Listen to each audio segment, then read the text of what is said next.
నమస్తే. రాష్ట్రంలో జరుగుతున్నటువంటి తాజా పరిస్థితులపైన మనం మాట్లాడే ప్రయత్నం చేద్దాం. మనతో పాటు Congress party general secretary Charan Kaushik గారితో. అన్న నమస్తే. నమస్తే. నమస్తే. సో అల్లు అర్జున్ విషయం ఇక ముగిసిపోయినట్టేనా? 2 కోట్ల రూపాయలు ఇచ్చిండు. ఇక్కడ ఒక పక్కన ప్రభుత్వం అంతా కుట్రలు చేయడం జరిగింది. సినీ పరిశ్రమలంతా కూడా ఆంధ్రాకు తరలించకపోతా ఉన్నారు.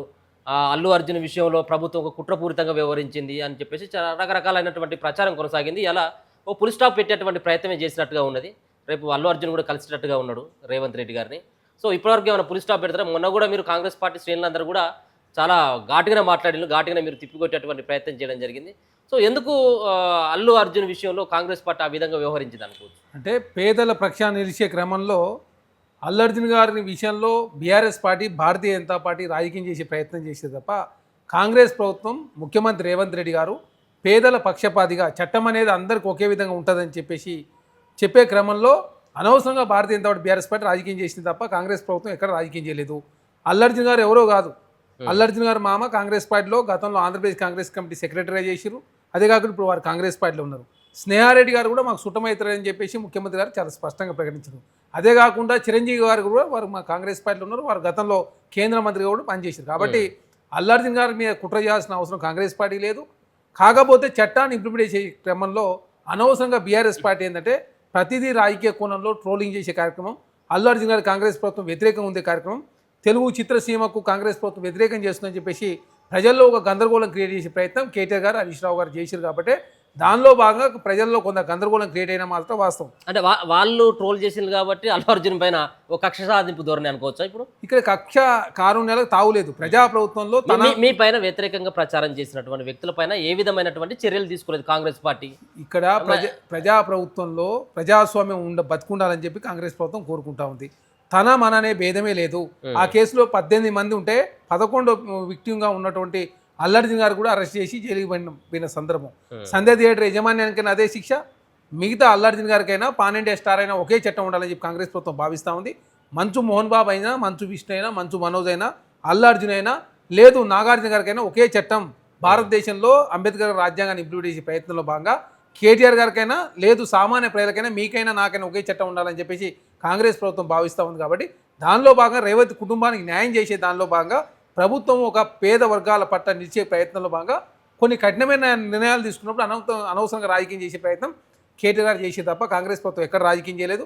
అదే కాకుండా రేవంత్ గారి జరిగినటువంటి సంఘటన మానవీయ కోణంలో చూడాలని చెప్పేసి ప్రభుత్వం భావించి ప్రభుత్వం తరఫున కూడా హాస్పిటల్ శ్రీతేజ్ సంబంధించినటువంటి కిమ్స్ హాస్పిటల్ సంబంధించిన మొత్తం హాస్పిటల్ బిల్ అంతా కూడా రాష్ట్ర ప్రభుత్వం చెల్లిస్తానని చెప్పేసి ముఖ్యమంత్రి గారు అసెంబ్లీలో మాట్లాడారు. అదే కాక శ్రీతేజ్ కుటుంబానికి రాష్ట్ర ప్రభుత్వం 25 లక్షల రూపాయలు, అదే కాకుండా ప్రతీక్ ఫౌండేషన్ నుంచి కోమరెడ్డి గారు వారు 25 లక్షల రూపాయలు, ఇప్పుడు అదనంగా వీళ్ళు ఒక 2 కోట్ల రూపాయలు. ఇవన్నీ కూడా రేవంత్ గారి కుటుంబాన్ని కాపాడే ప్రయత్నంలో కాంగ్రెస్ ప్రభుత్వం చట్టాన్ని ఇంప్లిమెంట్ చేయడంతో ప్రధానంగా ఆ కుటుంబాన్ని న్యాయం జరిగినట్టు కాంగ్రెస్ ప్రభుత్వం భావిస్తుంది. అంటే 15 రోజులుగా జరిగినటువంటి రేవంత్ వర్సెస్ అల్లు అర్జున్ గా నడిచింది. మొత్తం 15 రోజులు ఎపిసోడ్ అంతా కూడా ఈ పుష్ప సినిమా కంటే ఎక్కువ రేంజ్లో కాంగ్రెస్ వర్సెస్ అల్లు అర్జున్గా నడిచినటువంటి సిచ్యువేషన్. రేపు అల్లు అర్జున్ మళ్ళీ రేవంత్ రెడ్డి గారిని ముఖ్యమంత్రిని కలవబోతా ఉన్నాడట. ఆహ్వానిస్తా ఉన్నారా మీరు? దాన్నే ఉంది. ప్రజాప్రభుత్వంలో కక్ష కారుణ్యాలు తావులేదు. తన మన అనే భేదమే లేదు. పాన్ ఇండియా స్టార్ అని ఎవరైనా కూడా మానవ విలువలు ప్రజాస్వామ్యం ఉండాలని చెప్పి కాంగ్రెస్ ప్రభుత్వం భావిస్తూ ఉంది. ఆ దిశగా కూడా అల్లు అర్జున్ కలవచ్చు. మొన్న చాలా మామగారు చంద్రశేఖర్ రెడ్డి గారు గాంధీ భవన్కి వస్తే నేనే అక్కడ ఉన్నా. తర్వాత మహేష్ కుమార్ గౌడ్ గారు మాట్లాడారు. అదేవిధంగా దీపాదాసి మున్సి గారితో మాట్లాడారు. తర్వాత వారే వెళ్ళిపోయిన తర్వాత మళ్ళీ మహేష్ కుమార్ గౌడ్ గారికి ఫోన్ చేసి వారు మాట్లాడిన సందర్భం. అదే కాకుండా ఇవాళ రేపు మొత్తం పూర్తి స్థాయిలో ఫుల్ స్టాప్ పడబోతా ఉంది. అదే ఎఫ్డీసీ చైర్మన్ దిల్ రాజు గారు కూడా వచ్చారు. కాబట్టి ఆ సమస్యకు పూర్తి స్థాయి పరిష్కారం లభించబోతా ఉంది. అదే కాకుండా ఇక్కడ మానవీయ కోణంలో కాంగ్రెస్ ప్రభుత్వం ఆలోచిస్తూ ఉంది. తన మనం భేదమే లేదు. మానవీయ కోణంలో భవిష్యత్తులో ఇట్లాంటి ఘటనలు జరగొద్దంటే ఖచ్చితంగా కఠినమైన చట్టాలు ఉండాలని చెప్పి ప్రభుత్వం భావిస్తూ ఉంది. దానిలో భాగంగా పోలీసు వారు కూడా చాలా స్పష్టంగా 10,000 సీసీ ఫుటేజ్ చూసిన తర్వాత 10 నిమిషాల వీడియోను చాలా స్పష్టంగా వాళ్ళు విడుదల చేశారు. ముఖ్యమంత్రి గారు అసెంబ్లీలో మాట్లాడారంటే ఒక రేవంత్ గారి కుటుంబం పట్ల కాంగ్రెస్ ప్రభుత్వం ఒక మంచి అంటే చట్టం అనేది అందరికీ ఒకే విధంగా ఉండే దానిలో భాగంగా చట్టం తన పని తాను చేసుకునే ప్రయత్నంలో భాగంగా అనవసరంగా ప్రతిపక్షాలు చేసే కుట్రలో ఎవరు భాగస్వాములు కావద్దని చెప్పేసి కాంగ్రెస్ ప్రభుత్వం అసెంబ్లీలో ప్రకటించి దానిలో భాగంగానే రేవంత్ కుటుంబాన్ని న్యాయం చేసే ప్రయత్నంలో భాగంగా కాంగ్రెస్ ప్రభుత్వం 100% సక్సెస్ అయిందని చెప్పేసి తెలంగాణ రాష్ట్ర వ్యాప్తంగా చర్చ జరుగుతూ ఉంది. అల్లు అర్జున్ గారికి కూడా వచ్చిన నష్టమే లేదు. వాళ్ళు ఒక రోజు జైల్లో ఉండొచ్చు కాక వాళ్ళకి జాతీయ స్థాయిలో 20 మిలియన్స్ వాళ్ళ ఫాలోవర్స్ పెరిగిరు.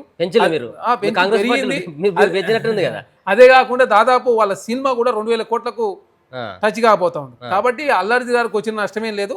కాకపోతే రేవతి గారు లేని లోటు అనేది కాంగ్రెస్ పార్టీ భావిస్తూ ఉంది.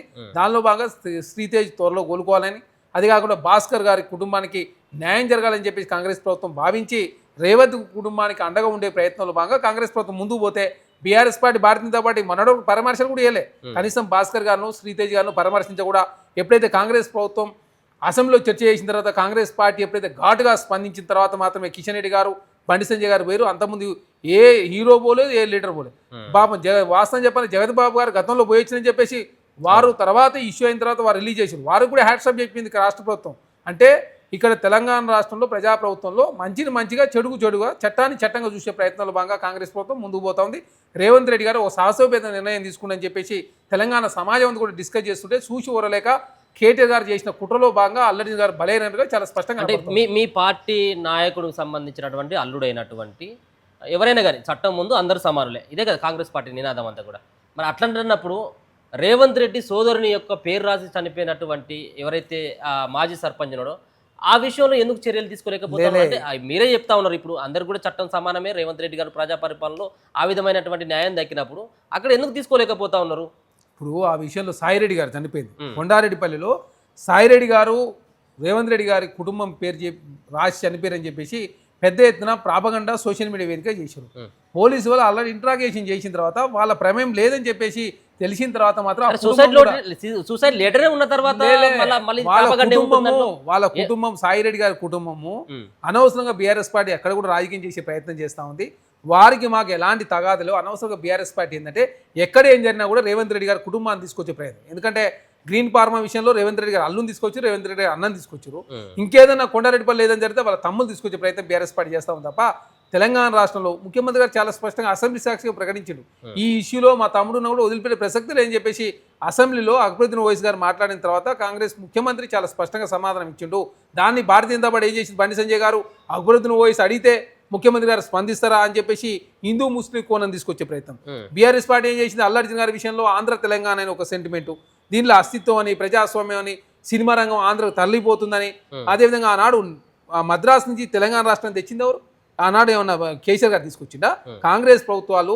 అదే కాకుండా ఆనాడు ఉన్నటువంటి జలగం వెంకటరావు గారు కావచ్చు, అదేవిధంగా కాంగ్రెస్ ముఖ్యమంత్రులు అంజయ్ గారు కావచ్చు, అదే కాక మర్రి చెన్నారెడ్డి గారు లాంటి వాళ్ళు హైదరాబాద్ తీసుకొచ్చి వాళ్ళకు భూములు ఇచ్చిన సందర్భం రామనాయుడు స్టూడియో కావచ్చు, అన్నపూర్ణ స్టూడియో కావచ్చు, సారథి స్టూడియో కావచ్చు, ఇవన్నీ భూములు ఇచ్చి సినిమా రంగాన్ని ఎంకరేజ్ చేసింది ఆనాడు కాంగ్రెస్ ప్రభుత్వం. కేసీఆర్ గారు 10 సంవత్సరాల కాలంలో వాళ్ళు ఇచ్చింది ఎన్శంకర్ గారు 4 ఎకరాల ల్యాండ్ ఇస్తే అది ఇప్పటివరకు ఏమైందో తెలియని పరిస్థితి, కోర్టుల కేసు పడ్డది. ఇప్పటివరకు ఒక స్టూడియో కూడా నిర్మాణం జరగలే. కానీ అనవసరంగా ఇప్పుడైతే మాత్రం ఆ విషయంలో రేవంత్ రెడ్డి గారి సోదరుల యొక్క పాత్ర ఏమీ లేదు, అదంతా కూడా సూసైడ్ లెటర్ కూడా అది అబద్ధం అనేది మీ వాదన.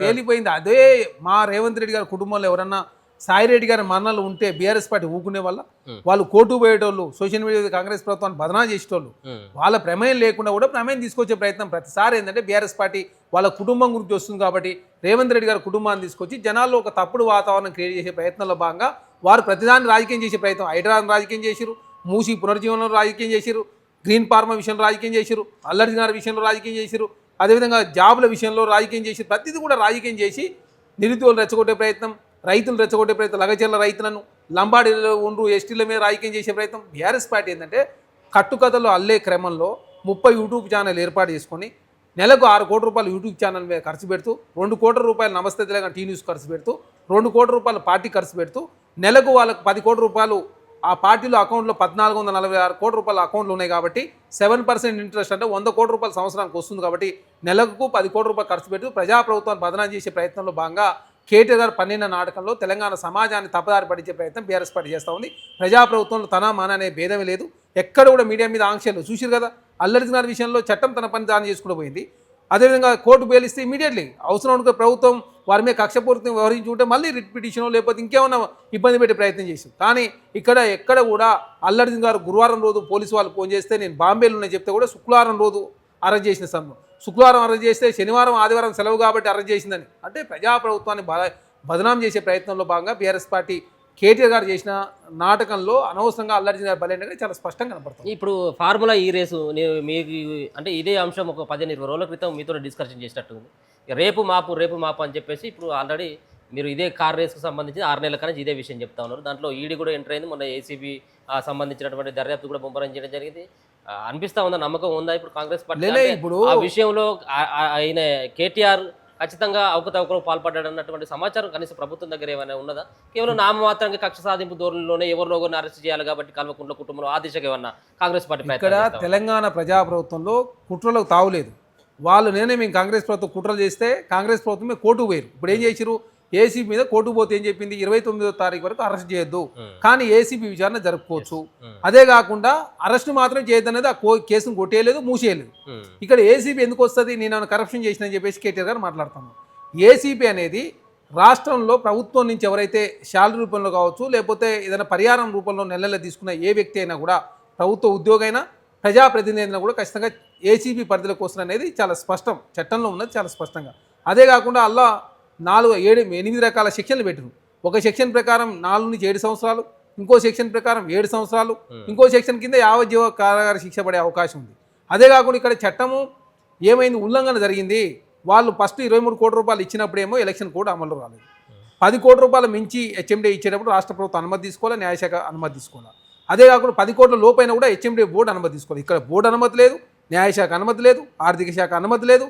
అదే కాకుండా ఇక్కడ డాలర్ రూపంలో చెల్లించింది, డాలర్ రూపంలో చెల్లించినప్పుడు ఆర్బీఐ అనుమతి తీసుకోవాలి, అది లేదు. అదే కాకుండా పెమా అనుమతి తీసుకోవాలి, అది లేదు. అదే కాకుండా ఇక్కడ వీళ్ళు ఒప్పందం చేసుకుంది మున్సిపల్ శాఖతోటి, వీళ్ళు పైసలు చెల్లించింది హెచ్ఎండి తోటి. హెచ్ఎండి చైర్మన్ ఎవరు ఉన్నారు, కేసీఆర్ గారు ఉన్నారు. వైస్ చైర్మన్ ఎవరు ఉన్నారు, కేటీఆర్ గారు ఉన్నారు. వైస్ చైర్మన్ మీద ఎందుకు కేసు అయింది, చైర్మన్ గారి మీద ఎందుకు కేసు కాలేదు? అరవింద్ కుమార్ గారు చాలా స్పష్టంగా వాంగ్మూలం ఇచ్చిండు. మీరు ఎందుకు ఈ చెల్లింపులు చేసిరు, ఒప్పందం చేసుకుంది ఒకటి, నోట్ ఫైల్ మీద కేటీఆర్ గారు ఒకరోజు సంతకం పెడితే దానికి ముందే ఎందుకు చేశారు? అదే కాకుండా ఆర్బీఐ మనకు చాలా స్పష్టంగా 9 కోట్ల రూపాయలు ఫైన్ ఎందుకు వేసిందంటే, మీరు ఆర్బీఐ అనుమతి తీసుకోకుండా డాలర్ రూపంలో చెల్లించడంతో ఆర్బీఐ రాష్ట్ర ప్రభుత్వం మీద ఫైన్ వేస్తే 9 కోట్ల రూపాయలు రాష్ట్ర ప్రభుత్వం చెల్లించింది. కాబట్టి చట్టం ప్రకారం మున్సిపల్ శాఖతోటి మనం ఒప్పందం చేసుకుంటే నోటు ఫైల్ మీద సంతకం కేటీఆర్ గారు పెట్టకముందే అమౌంట్ వెళ్ళిపోయింది. అదే కాకుండా ఇక్కడ హెచ్ఎండి నుంచి ఏ విధంగా చెల్లించారు, కాబట్టి ఇది అనేది చట్ట ఉల్లంఘన, బిజినెస్ నిబంధనలకు విరుద్ధంగా జరిగింది. కాబట్టి ఖచ్చితంగా అరవింద్ కుమార్ గారు చాలా స్పష్టంగా వాంగ్మూలం ఇచ్చిండు. కేటీఆర్ మౌఖిక ఆదేశానుసారం మేము రాష్ట్ర ప్రభుత్వం చెల్లించినామని చెప్పి వాంగ్మూలం ఇచ్చింది. కాబట్టి ఇక్కడ ఏసీబీ కేసు విచారణ జరుగుతాం. ఖచ్చితంగా కేటీఆర్ గారు ఈ కేసులో జైలు పోడు ఖాయం.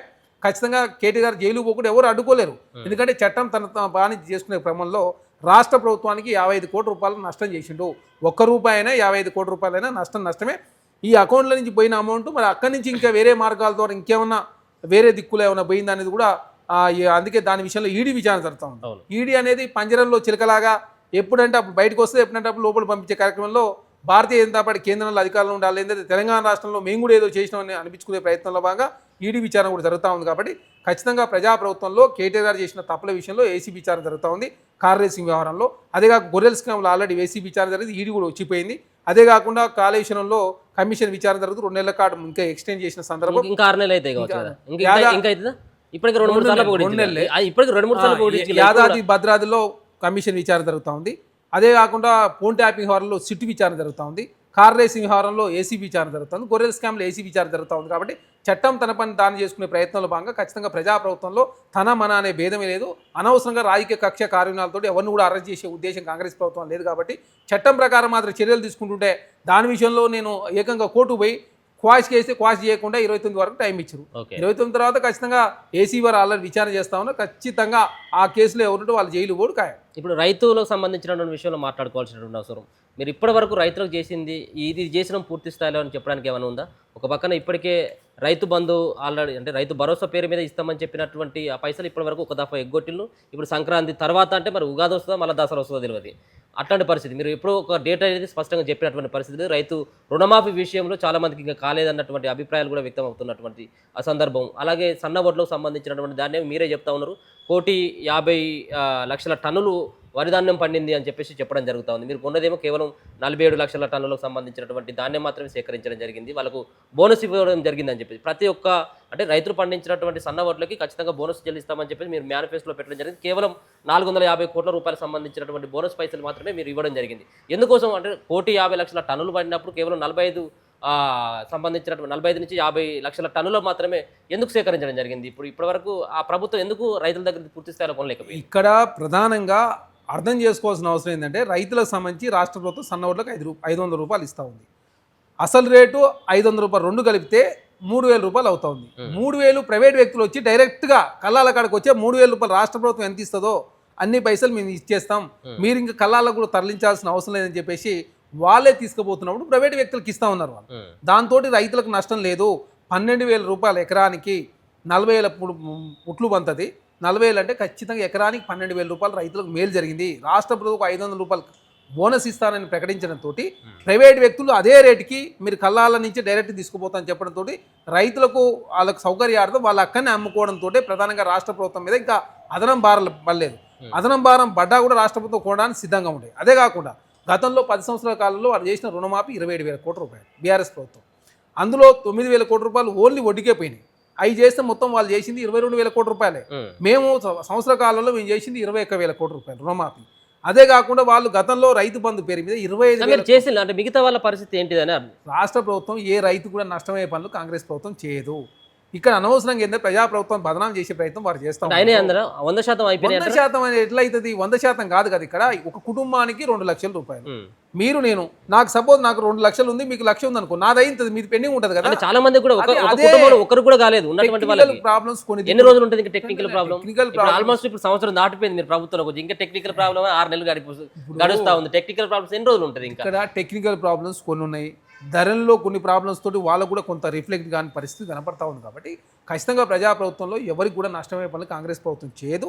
అదే కాకుండా రుణమాఫీ విషయంలో అయినా నెక్స్ట్ రైతు భరోసా సాయం కూడా కౌలుకు రైతులకు కావచ్చు, రైతు కూలీలకు కూడా రైతు భరోసా సాయం సంక్రాంతి తర్వాత ఇస్తానని దీనికి మొదటి దానికే దిక్కులేదు, ఇంకేదో రెండో సంబంధం అన్నట్టుగా.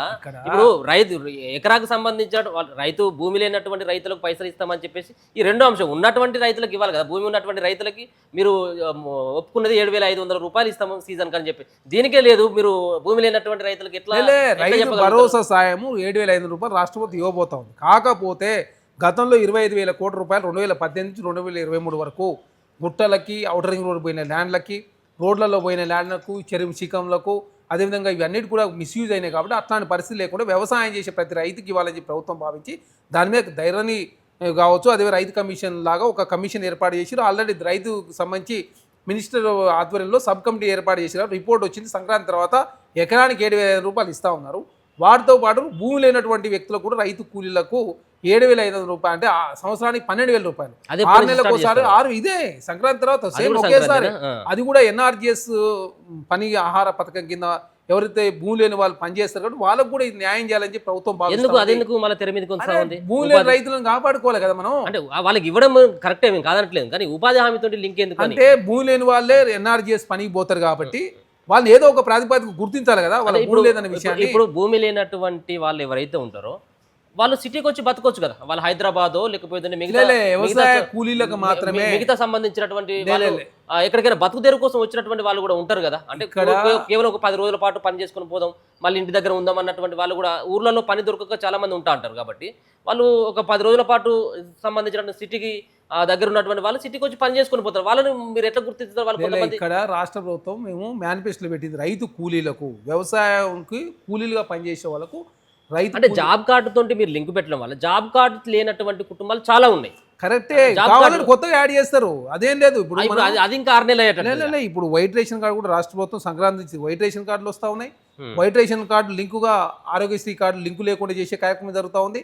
అదేగా రైతు కూలీలకు 12,000, 6 నెలలకు ఒకసారి 6,000 రూపాయలు ఇవ్వాలని చెప్పి ప్రభుత్వం నిర్ణయానికి వచ్చింది. ఎందుకంటే నిజమైనటువంటి రైతులకు మేలు చేసే క్రమంలో రైతు వ్యవసాయం మీద ఆధారపడి కూలి చేసిన వ్యక్తులు కాపాడుకునే ప్రయత్నంలో భాగంగా రాష్ట్ర ప్రభుత్వం ఖచ్చితంగా వారు కూడా సాయం ఇవ్వాలని చెప్పి ప్రభుత్వం భావించింది. ఆ మేనిఫెస్టోలో పెట్టిన విధంగా సంక్రాంతి తర్వాత అది కూడా క్లియర్ అవుతా ఉంది. అదే కాకుండా మీరు కాదన్నా మీరు చెప్పడానికి పరిమితం అయిపోతారు కానీ సరే, ఇప్పుడు మీరు ఇవ్వనటువంటి వాటికి ఇంత గొప్పగా చెప్తా ఉన్నారు. కానీ మీరు మేనిఫెస్టోలో పెట్టినటువంటి ఆటో కార్మికులకు 15,000, 20,000 ఇస్తున్నారు. ఏదో సంవత్సరానికి 12,000, 20,000 ఏదో ఇస్తామని చెప్పేసి ₹1 కూడా ఎవరైతే ఇప్పటి వరకు 12,000 రూపాయలు ఏది అవి లేవు. ఇప్పుడు మళ్ళీ మీరు కొత్తగా తీసుకొచ్చేటువంటి ఏది రైతు కూలీలకు 12,000 రూపాయలు అని చెప్పేసి దానికే లేదు దిక్కు దివాలా. ఇప్పుడు ఇది ఎట్లా అమలు అవుతుంది అని చెప్పేసి ప్రజలు ఎట్లా నమ్ముతారు అనుకుంటా ఉన్నారు. ఇక్కడ ఆటో కార్మికుల విషయంలో 12,000 రూపాయలు ఇస్తానని చెప్పి రాష్ట్ర ప్రభుత్వం మాట ఇచ్చి ఫిట్నెస్ ఛార్జీలు ఎమ్మటే తీసేసారు.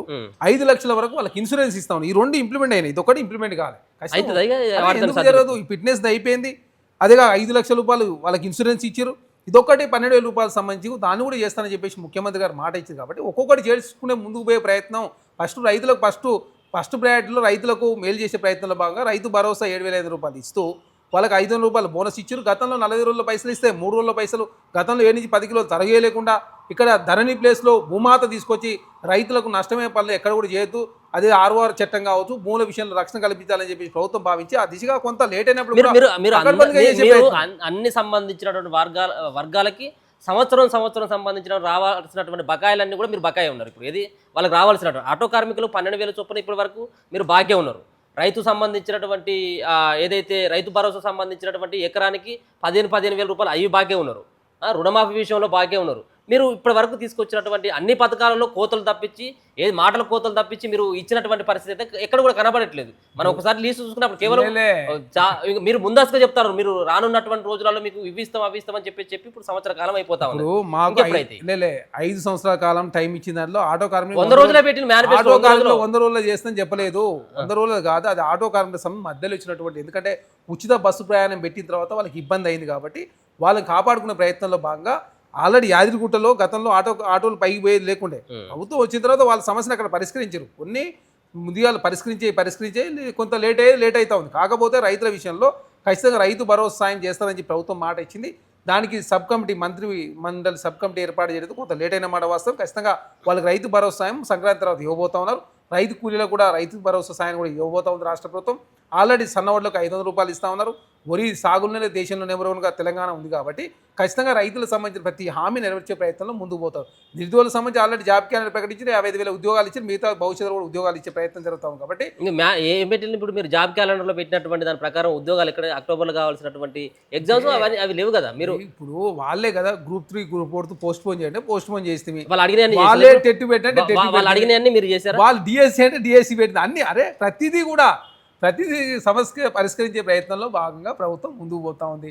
ఇక్కడ ఆర్థికంగా రాష్ట్రం చితికిపోయింది, ఖర్చులు తక్కువ చేసుకొని ఆదాయ మార్గాలు పెంచుకునే ప్రయత్నంలో కాంగ్రెస్ ప్రభుత్వం ముందుకు పోతా ఉంది.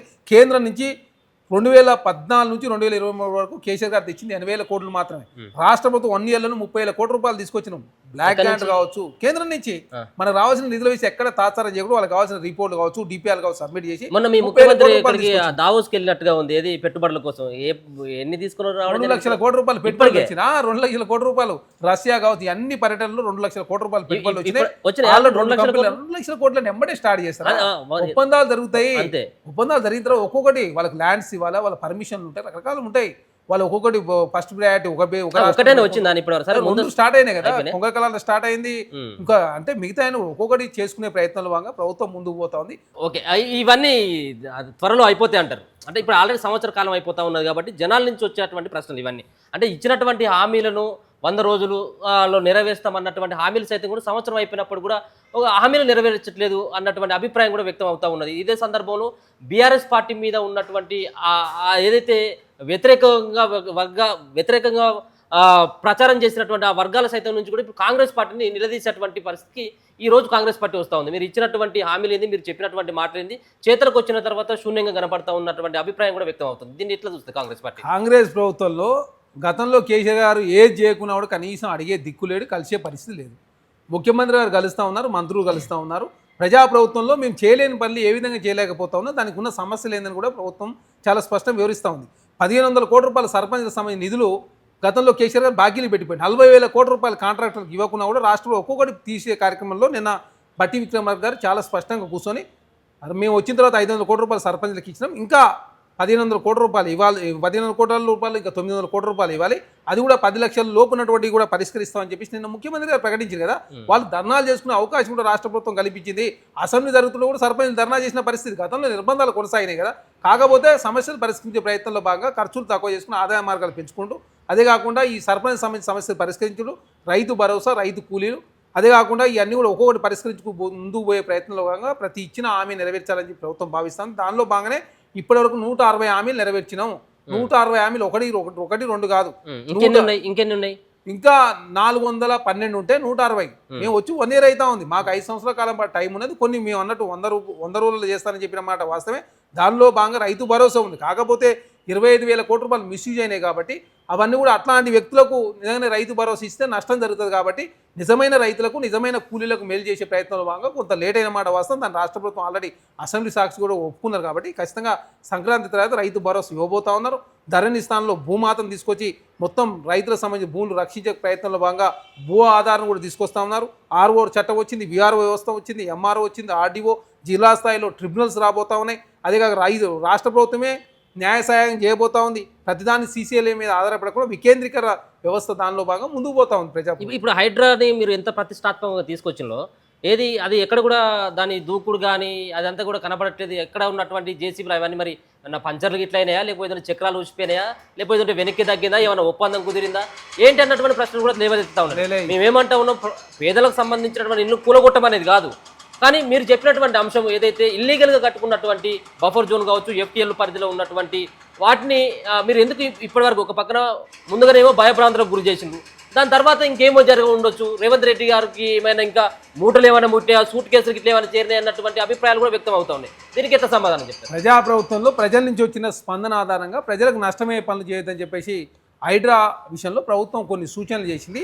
హైడ్రా ఏర్పాటు చేసినట్టు రోజు నుంచి ఈ రోజు వరకు బిఫోర్ డేట్ కాదు, ఆఫ్టర్ డేట్ నుంచి ఎక్కడ కూడా కొత్త కన్స్ట్రక్షన్ ఎక్కడ వచ్చినా కూడా ఎఫ్టీఎల్ జోన్లో కావచ్చు, బఫర్ జోన్లో కొత్త కన్స్ట్రక్షన్ వస్తే ఖచ్చితంగా కొత్త డిస్మెంటల్ చేసే ప్రయత్నంలో భాగంగా హైడ్రా ముందుకు పోతా ఉంది. ఆ డేటు బిఫోర్ ఉన్నటువంటి కన్స్ట్రక్షన్ జోలికి పోకుండా ఆఫ్టర్ హైడ్రా ఏర్పడిన తర్వాత వచ్చే కొత్త కన్స్ట్రక్షన్ నిర్మూలించే ప్రయత్నంలో భాగంగా ప్రభుత్వం హైడ్రాకు పూర్తిస్థాయి స్వేచ్ఛ ఇచ్చింది. దానిలో భాగంగా రంగనాథ్ గారు కొత్తగా వెలిచే కన్స్ట్రక్షన్లను కూడా తీసేస్తా ఉన్నారు.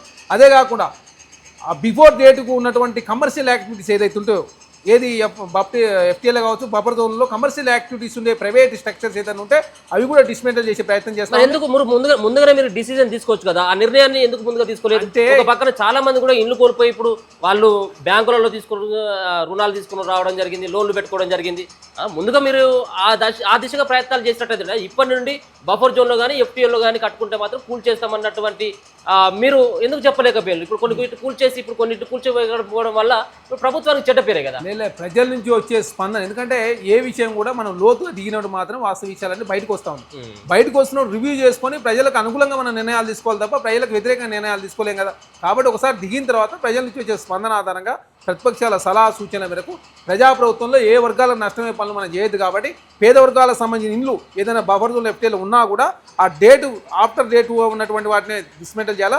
బిఫోర్ ఏదైనా కమర్షియల్ యాక్టివిటీ చేసి ఉంటే మాత్రం ఖచ్చితంగా వాటి మీద చర్యలు తీసుకోవాలని చెప్పేసి హైడ్రాకు ప్రభుత్వం సూచనలు ఇచ్చింది కాబట్టి దాని ప్రకారం హైడ్రా ముందుకు పోతాం. భవిష్యత్తులో ఒక స్ట్రక్చర్ కూడా వచ్చే అవకాశం లేకుండా హైడ్రా పనిచేస్తాం. ఓకేనా, థ్యాంక్ యూ సో మచ్.